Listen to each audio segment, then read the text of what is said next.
how to get Cross River State to that destination we all expect it to get through as Cross Riverians. How to make people's lives better, how to of course support the industrial revolution happening right now in Cross River and all of that. So, in your own opinion, how can we build a Cross River State of our dream so that our unborn children can actually be proud to come from Cross River State? I think the first point is first to comment where we are. The governor has done remarkably well, and I've been criticized severally for saying that. But not a problem. Your opinion should be what you believe. Okay. The governor is a remarkable man. He's a man that has an exceptional ideas. Okay. And I wish the resources are there for him to develop and to match those ideas with what he has on ground. But having left that point, you see, the mistake we often make is to leave governance for those in government. Okay. Development of a state is not just about those in government, even those outside government. What is your contribution? How many Cross-Riverians are actually, and in real terms, generating genuine employment? You can be as wealthy as you are, but how many persons are you signing their paycheck every month? What is your contribution to the growth of Cross River and development of Cross River? And I've been criticized for citing most of my businesses in Cross River. Okay. But that's where to start. The Bible says charity. Christ said, you must call me, before you say anything, I'm a Jew first. So he says, I came for the Jew. So he recognized the fact that before anything, his people must be the primary beneficiary. And so if you are talking about a state, you should be talking about what is our contribution to the progress of Cross River. Whatever and wherever you are, you should be thinking home. There's no place like home. Sure. I sit down here and I know what I go through every day. From the creeks of Bakassi to the hinterland of Obanliko, to the hills of Obanliko. You can understand that our people are yearning for just one thing, which is availability and access. Now, if all of us can think the way the governor is thinking, to bring development to the people, to create industries, not to see a way we can pull each other down. Let me give you an example. Is it not very saddening, and I do this with all emotion, that in a space of 8 months, we have lost so much as a people? NSAS is an implosion of something that has been built up for several years. When you go to election on the basis of using the youth, what do you have for them after the election? What is available for them? And in the mind of an ordinary youth needs to be occupied always. Okay. So you need to deliberately, as an individual, every day of your life, be thinking of what is the value you're going to add. If you're a privileged man in this society, it's not everybody that has this kind of privilege. But if you have, the only thing that should come into your mind should be, what can you do for the state?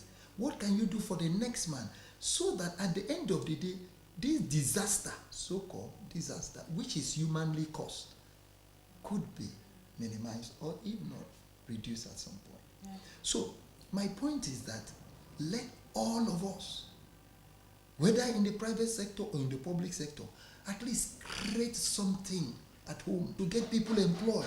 Okay. You could imagine if 20 Cross-Riverians set up businesses all over that are employing 50% each. Look, the man you are talking about to go and do NSAS, he knows whether he's on how do you put it? Shift. He knows that if he leaves by 10, the next shift is, so he's already tied down to a time. But the man sits there, he doesn't have anything. His mind is wandering, so he needs to be occupied. So, and then because he needs to be occupied, the little thing that comes with the little resources available. And we begin to shout. The shouting is not the problem. It's not the solution. The solution lies in making yourself available with what God has given to you to the betterment of the society. That's interesting. So the program remains inside Crossover, and of course, this is Engineer Benaka, and today we are focusing on our special series, Building a Crossover State of Our Dream. Now, sir, I want you to, from your own standpoint, from a neutral standpoint, at least you're not a politician as it is, you're not involved in politics right now, right? And I want you to adjudge the process of what is happening, the political inclination that a lot of politicians back home have, because we are almost like everyone thinks that everything must be reduced to politics, and politics is the only way forward. Yeah. So as an entrepreneur, as an industrialist, and everything you are, what is your contribution to what is happening in Cross River State politically? I think first is our leadership process is very faulty. Okay. That's the point. You know, leadership, even at the grassroots, there are certain people that must be in leadership. Okay. It's not everybody. Okay. When we do not set up our leadership process to be such a way that there is a clear-cut line of those who should be and those who should not be, so you don't expect anything. And the Bible says, if the foundation of the righteous is destroyed, what shall the righteous do? When you have a faulty foundation, you cannot get anything. I give you a practical example. Governor Donald Duke came, did his best. He's left the scene. Governor Imoke came, did his own best. He's left the scene. Ayade will do his best and leave the scene. But the bottom line is, if we have such a leadership process, that we know that leadership in itself, office in itself, is a continuation, is continuity. Wherever this person stops, when you go there, you need to take it from there to the next level. Yeah. Because it is something that is given to you in trust. So we haven't really gotten our leadership process right. Okay. By the time we get it right, then you won't be complaining. So what should be done to get it right? What is your recommendation? My recommendation is very simple. First, we need to, first and foremost, throw up leaders that we know love the people. And how do you do this? By first, okay, when you talk about Benaka, for instance, if you go to my community, people should be able to tell you what I represent. You get the point? Mm-hmm. They should be able to tell you what my family represents. Okay. That is the history. Okay. So there is no need, you can't build something on nothing. If my family represents something, then you should be able to know that this man, if he gets there, that is what he will speak, that is what he will stand for because of where he comes from. So you have a track record. There's a track record. I think the next point, apart from the leadership process, is that we have some sense of entitlement. Okay. You know, my brother is the governor, so he must do it for me. No. There must be merits. Look, we must learn to do the right thing. Okay. We must learn to put a square peg in a square hole, not a square peg in a round hole. When once you put that as a basis of whatever you are doing, then you're not going to look for scapegoat. Okay. All right, you're doing well in the media. Now tomorrow, right? They say what of Beatrice? You know? Oh, wow, what great woman! She interviewed you. So there, people know you're doing well. That's your calling. Okay. Now, if you don't have that, you go and pick somebody because of where he comes from, because he's close with you, because that shouldn't be. Look, Cross River State should be a pace-setter. Okay. It is not by accident that we were the first capital of West Coast. It's not by accident that the gospel of Christ came to Cross River first. It's not by accident that we became the first language the Bible was written. And so to speak, God spoke the first language of Cross River State in Africa. Okay. So we've been the first custom controller, the first immigration, the first. But today we are the last. In 8 months, we lost almost our identity in Nigeria. All the major stakeholders that God elevated from Cross River into position of authority, we lost them. In 8 months. We lost our identity as a state in the country. And it bothers me because it's the same thing I'm talking about. Our leadership process. It's the same thing I'm talking about. Sense of entitlement. Yeah. It's too much. I mean, let me give you an example. Again, you know, somebody wants to write exam. Yeah. There's an interview and there's an application to be written. Sure. You don't attend interview, you don't write application, you just call, after all, you know, my brother is a governor, my brother is a senator, my brother is this. We're not saying that those offices will not leverage. If anybody say they don't, it's a lie. But you also make some effort. So that whosoever wants to help you will help you on the basis of the position you have attained. You don't make effort and you want to attain a position. So our sense of entitlement. A man is blessed by God from your community. He must do everything for you. He must pay your house rent. He must buy your child. In fact, your child, if he's not working, he must make your child to work. You know, so your sense of entitlement shouldn't, I mean, you should have some level of responsibility. Yeah. But it shouldn't be so entitled. Okay. So we should begin to work. Look, I love the business model of the Igbos. Blessing comes to Abuja, get a small shade, Yeah. and start selling. After 3 months, she goes to the village, And bring someone. bring somebody, and the person learn the trade there. After learning, she settle the person. Yeah. The person goes back to the village And brings- to bring another one. Blessing still goes back to bring another one. So Replicating themselves. So the mentorship is not by just, you know, for me, I don't do much of, they say mentorship program. The practical mentorship is in that contact, is in that apprenticeship, that the person sees what you are doing and learn directly. All right. If you're just joining us, the program is Inside Cross River, and today we are looking at how to build the Cross River State of our dream. It's a very big question. The Cross River State project concerns everybody. How do we build a Cross River State of our dream? How can we get better? How can we support the effort of government? It's not just that when government takes over, assumes office and all of that, the whole of responsibility remains on government. Individuals can actually contribute to what government is doing, and that is what we are discussing today, how to build a Cross River State of our dream. Beside those in government, we decided to get those in the private sectors to also contribute effectively to what is happening in Cross River State. So let's hear more on the issue of the youth. You've talked about the entitlement mentality. And then they said that every success story must have a successor. Yeah. And I see you do a whole lot of things in youth development, leadership and all of that. What is your own opinion as regards the youth of Cross River State? You know, because they say youth are not supposed to be leaders of tomorrow. Youth ought to be leaders of today and tomorrow. So what is your opinion of the class of youth we have in Cross River? Very fantastic. Okay. We have exceptional, brilliant young people in Cross River. Okay. I'm telling you, it's a state that is noted for producing young leadership. Okay. So the youth of Cross River State are very intelligent people. I've had the privilege of interacting with quite a number of them.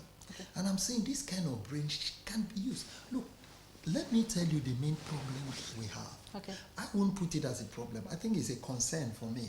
The main concern we have is our ability to harness our human resource together. Okay. So we should be complementing each other. All right. But the reverse is the case. We are trying to pull each other down. Okay. So, complementation of each other is the reason why you should be where you should be tomorrow. Okay. I come to Abuja. A few days ago, I was with a couple of them. All right. And I keep preaching this thing. There need to be love and togetherness. And as long as we leave Calabar and we leave Cross River, here we should be as brothers and sisters. Okay. There should be that bond that is binding us together. So, the moment we are able to get through that process of dissolving that aspect that has to do with a little bit of hatred and some kind of ethnic sentiment here and there, which to me doesn't represent the true nature of the people. Yeah. Our diversity as a people can only be explained by God, because it's only God who knew why He put us together in that location. Of course. You know, so you don't know, no matter how you want to Sure. explain it. I don't know how I became an Odukpani man. I don't know how I became an Hebrew man. I don't know how I became an Efik man. All right. But I know that God has a reason for putting me with blessing. So what do I go out for? I look out for what blessing has that I don't have. Okay. What can I borrow from her? What can she bring on board? Yeah. So for the youth of Cross River State, they are intelligent, but how to manage them is the problem. Okay. If we can adequately put them together and give those who wants to go into business some sense of direction, those who want to go into leadership in politics some direction, and again also don't give them some level of backing. Okay. Whether they need mentorship, give them that service. They need financial help, give them some. They need some kind of psychological help, you give it to them. At the end of the day, look, they see the way, let me use Calabar as a capital. Yeah. Where Calabar is situated is so strategic that everything given to man by God for development is there. It's situated at the Gulf of Guinea. You can access Calabar to Angola. Yeah. You can access Calabar to Equatorial Guinea. You can access Calabar to Cameroon. Yeah. The question is that, look at the trade volume of Lagos and Benin Republic. Look at the trade volume of Calabar, Cross River, and Cameroon. Look at the population of Cameroon and Cross River. Look at the population of Lagos and Equatorial Guinea. And you see that our problem is not about money. It's about management of what God has given to us for productivity. So the youth of Cross River, coming back to that question, very intelligent, very enterprising, but the ability to put them together to be productive is what we're lacking. And that is why I think that going forward, bulk of our responsibility as government, or those who are going to be in government, should be tailored towards harnessing the material resources, the human resource of the youth into productivity. Right. If you can do that, they can bring so many things on the table. Right. Look, there is a young man that I know that is the best, I think he's the best camera, whatever, in Lagos. Okay. For one of these guys who run one of these studios. It's a Cross River. There are quite a lot of them. Yeah. Quite a lot of them. Sure. You come to Abuja here, you see them very intelligent and very sharp. But when you tell them about home, they say, no, there's nothing good coming there. But you can make them to know that something good can come out. All right. So putting them together is the way forward. Investing in them. All right. We must deliberately invest in them. And that's why today, as I speak to you, our concentration is in school. The foundation is going from one school to the other. If you see the videos they sent to me a few days ago, they were in Wapi, they are going to school in Wanse, that's in the south, they are going to the central, they are going to the north. Schools to train them on entrepreneurship and to let them know that even as you are living, and we're doing SS2 to SS3, because that's the target. Train them on what they can use their hand to do as they are moving. So that as they leave school, that training becomes part of them. Even when they are idle, they begin to look for what to do with their hands.